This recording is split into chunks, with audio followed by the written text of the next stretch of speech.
आज विशेष अधिवेशनाची पहिला दिवस नवीन दिवसानं शपथ दिली जाणार आहे. सर्वांचं लक्ष आले ते मंत्रिमंडळ विस्तार कधी होणार आहे.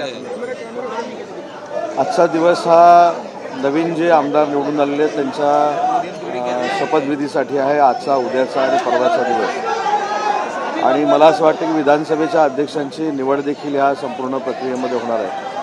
आणि मंत्रिमंडळाचा विस्तार योग्य वेळी माननीय मुख्यमंत्री आणि दोन्ही उपमुख्यमंत्री करतील याच्यावर आमचा सगळ्यांचा पूर्ण विश्वास आहे. पक्षनिहाय खातेवाटप देखील होईल, मंत्रिमंडळाचा विस्तार देखील होईल. हे स्वतः राज्याचे मुख्यमंत्री आदरणीय देवेंद्रजींनी सांगितलेलं आहे. माननीय एकनाथ शिंदे साहेबांनी देखील सांगितले आणि अजितदादांनी देखील सांगितले. त्याच्यामुळे हे तीन नेते लवकरात लवकर बसून मंत्रिमंडळाच्या विस्तारासंदर्भामध्ये चर्चा करतील आणि लवकरात लवकर मंत्रिमंडळाचा विस्तार होईल. एक उच्च आणि तंत्र शिक्षणासारखं महत्त्वाचं खातं काढले. MPSCच्या परीक्षा जी झाली 41 क्रमांकाचा प्रश्न होता. शिक्षणामुळे स्त्रियांची प्रजनन क्षमता कमी होती आणि 4 कारणं दिलेली. अतिशय मुसटलेल्या पद्धतीने हा प्रश्न विचारला. गंभीर बाब आहे, याची दखल घेतली. बघा, आपण मंत्री होतो. नाही, पहिली गोष्ट म्हणजे आपण सांगितलेली वस्तुस्थिती जर खरी असेल तर हा प्रश्न कुणी तिथं आणला याची देखील माहिती घ्यावी लागेल. आणि अशा पद्धतीनं प्रश्नावली तयार करणारी जी कोण असतील त्यांना देखील समज द्यावा लागेल. आणि या संदर्भामध्ये मुख्यमंत्री आणि दोन्ही उपमुख्यमंत्री नक्की निर्णय घेतील याची मला खात्री आहे. कारण अशा पद्धतीचे प्रश्न प्रश्नपत्रिकेमध्ये असणं हे अयोग्य आहे. अजित पवार यांच्या 1000 कोटी रुपयांची मालमत्ता जी आहे ती मान्य केलेली आहे दिल्ली कोर्टाने. कसं पाहते या घटनेच्या अशी घटना? मला या घटनेबद्दल काही देखील माहिती नाही. आज विधिमंडळाच्या 288 आमदारांना शपथ देण्याची प्रक्रिया आजपासून सुरू होते. मी देखील त्याच्यामधला एक आमदार आहे म्हणून मी या ठिकाणी आलेलो आहे. मला याच्यातली काही कल्पना नाही. याची पूर्ण माहिती घेतल्यानंतरच बोलणं योग्य ठरणार आहे. त्याच्यामुळे मला त्या विषयाची माहिती नसताना बोलणं हे खरोखरच योग्य आहे. पण असं अनेक वेळेला दिसून येत आहे की अनेकांना दिलासा मिळतोय, क्लीन चिट मिळत आहेत, त्याआधी आरोप होत आहेत आणि त्यानंतर क्लीन चिट मिळते. त्याकडे तुम्ही कसं पाहता? आज मी फक्त महाराष्ट्राच्या जनतेनं जे आम्हाला महायुतीला मॅन्डेट दिलेलं आहे, आम्ही 234पेक्षा जास्त आमदार विधिमंडळामध्ये महायुतीचे निवडून आलेलो आहोत आणि ते शपथ घेणार आहोत. या संदर्भातलीच मला माहिती आहे. त्याच्यामुळे अजितदादांच्या बाबतीतली काय नक्की माहिती आहे याची माहिती घ्यावी लागेल. विधान परिषदेचं सभापती पद याच अधिवेशनात दिलं जाऊ शकतं का, ठरवलं जाऊ शकतं का? आणि पहिल्या महिला सभापती म्हणून नीलम गोरे त्यांना संधी मिळू शकते? मला याच्यातली काहीच कल्पना नाही. कारण हे सगळे अधिकार शिवसेनेच्या वतीनं आम्ही एकनाथ शिंदे साहेबांना दिलेले आहेत. त्याच्यामुळे एकनाथ शिंदे साहेब या बाबतीतला निर्णय घेतील. माननीय मुख्यमंत्री आणि दोन्ही उपमुख्यमंत्री एकत्र बसून महायुती म्हणून हे निर्णय घेणार आहेत, मित्रपक्षाला बरोबर घेऊन. त्याच्यामुळे हे सगळे निर्णय लवकरात लवकर होतील. देवेंद्र मोठं विधान आहे. त्यांनी असं म्हटलंय की आम्हाला मनसेसोबत युती करण्यास रस आहे. राज्याच्या मुख्यमंत्र्यांनी एखाद्या पक्षासोबत जाण्याचा निर्णय तुम्ही सांगताय त्या माहितीवरनं जर घेतला असेल किंवा जाण्याची इच्छा असेल तर त्यांचा नेते म्हणून घेतलेला निर्णय असू शकतो. आम्ही शिवसेना म्हणून काम करतो. या बाबतीतला देखील निर्णय माननीय एकनाथ शिंदे साहेब हे राज्याचे उपमुख्यमंत्री आहेत, आमच्या शिवसेना पक्षाचे ते मुख्य नेते आहेत. या बाबतीत देवेंद्रजी त्यांच्याशी देखील चर्चा करतील आणि योग्य ते निर्णय घेतील. धक्कादायक बाब म्हणजे पश्चिम विदर्भामध्ये शेतकरी आत्महत्या वाढलेल्या आहेत आणि सर्वाधिक 317 शेतकरी आत्महत्या ज्या आहेत यवतमाळ जिल्ह्यामध्ये झालेल्या आहेत. आत्महत्येबाबत देखील काही आत्महत्या होऊ नयेत म्हणून मागच्या सरकारमध्ये आपल्याला माहीत असेल की अनेक निर्णय घेण्यात आलेले आहेत. या सरकारमध्ये देखील आत्महत्यांचं प्रमाण कमी होऊन ह्या पूर्णपणे थांबाव्यात यासाठी आम्ही काम करू आणि अतिशय कायमस्वरूपी तोडगा या संदर्भातला शेतकऱ्यांच्या बाबतीमध्ये निघाला पाहिजे आणि तो कायमस्वरूपी तोडगा निघण्यासाठी आम्ही प्रयत्नशील राहू.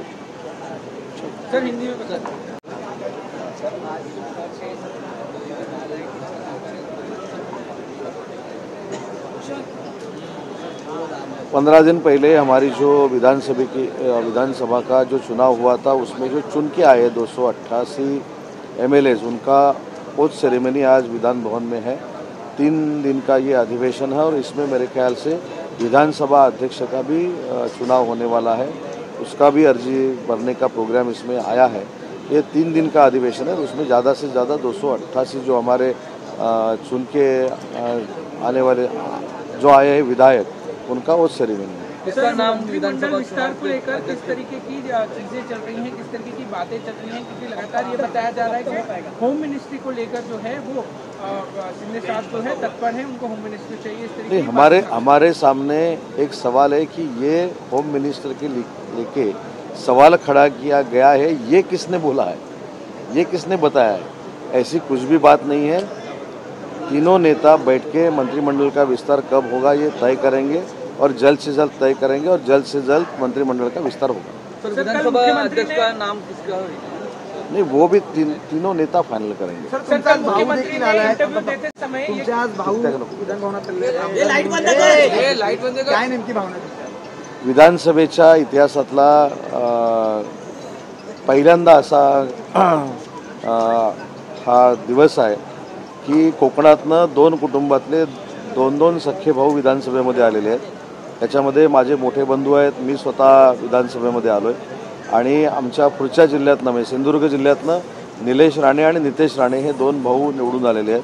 आणि मला असं वाटतं की एका कुटुंबातले दोन आमदार ज्यावेळी निवडून येतात तर पूर्ण कुटुंबाला आनंदच होत असतो। मुंबईतले पण 2 भाऊ आले, ते सख्खे नाही, तो सख्या भावांवर प्रश्न विचारला ना, सख्या भावांवर प्रश्न विचारल्यामुळे मी सख्या भावांचं उत्तर दिलेलं आहे। मुंबईतल्या 2 भावांबद्दल काय सांगाल? आदित्य नाही, मी काय सांगितलं की कुटुंबातले बघा, ते विरोधक जरी असले तरी ते देखील एका कुटुंबातले आहेत। आम्ही सख्खे भाऊ म्हणून एकत्र आलेलो आहोत, ते देखील कुटुंबातलेच आहेत, ते देखील मावस भाऊ आते भाऊ असे आहेत, त्याच्यामुळे त्यांचं देखील अभिनंदन आहे ना। आम्ही एवढ्या कोत्या वृत्तीचे नाहीत की आमच्या विरोधकातले कोण भाऊ जर सभागृहामध्ये आले असतील तर त्यांचं अभिनंदन करायचं नाही। ही राजकीय एक प्रोसेस आहे, लोकशाहीतली एक प्रोसेस आहे, त्यांचं देखील अभिनंदन करतो। पण त्यांनी प्रश्न जो विचारलेला होता तो सख्या भावावर विचारलेला होता।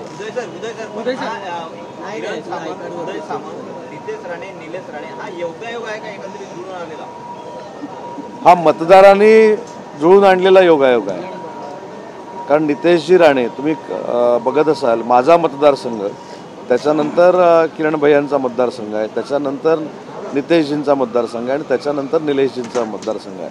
हे सलग 4 मतदारसंघ जे आहेत या 4ही मतदारसंघातनं भाऊ निवडून आलेले आहेत। आता हा क्रम मी असा लावला म्हणून परत ब्रेकिंग नको व्हायला, पहिला मी रत्नागिरी धरला म्हणून तुम्ही उलटा जरी धरला, पहिला कुडाळ मालवण आहे, दुसरा नितेशजींचा आहे, तिसरा राजापूर आहे आणि चौथा माझा मतदारसंघ आहे।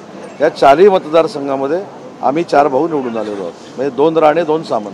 सर, मुख्यमंत्री ने कल इंटरव्यू दिए हैं, उसमें उन्होंने इशारा दिया है कि बीएमसी इलेक्शंस में राज ठाकरे की पार्टी को वो अपने साथ ले सकते हैं, इस पे आपका क्या कहना है?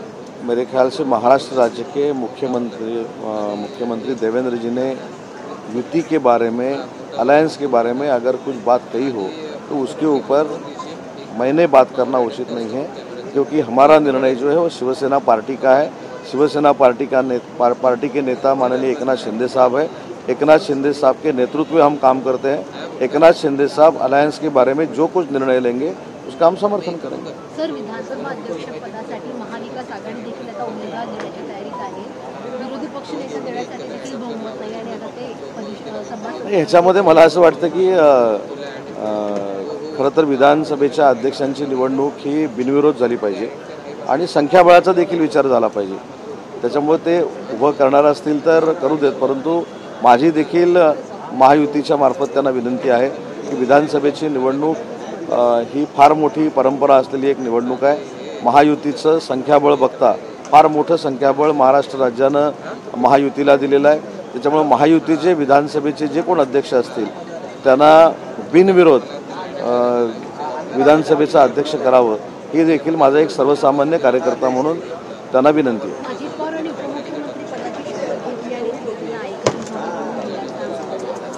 मला याच्यामध्ये काहीच माहीत नाही, याच्यामध्ये माहिती घेऊन बोललेलं योग्य असतं। त्याच्यामुळे अजितदादांच्या बाबतीमध्ये आयकर विभागानं काय केलं किंवा अन्य काही कोणी केलं हे माहिती घेऊन मी सांगतो।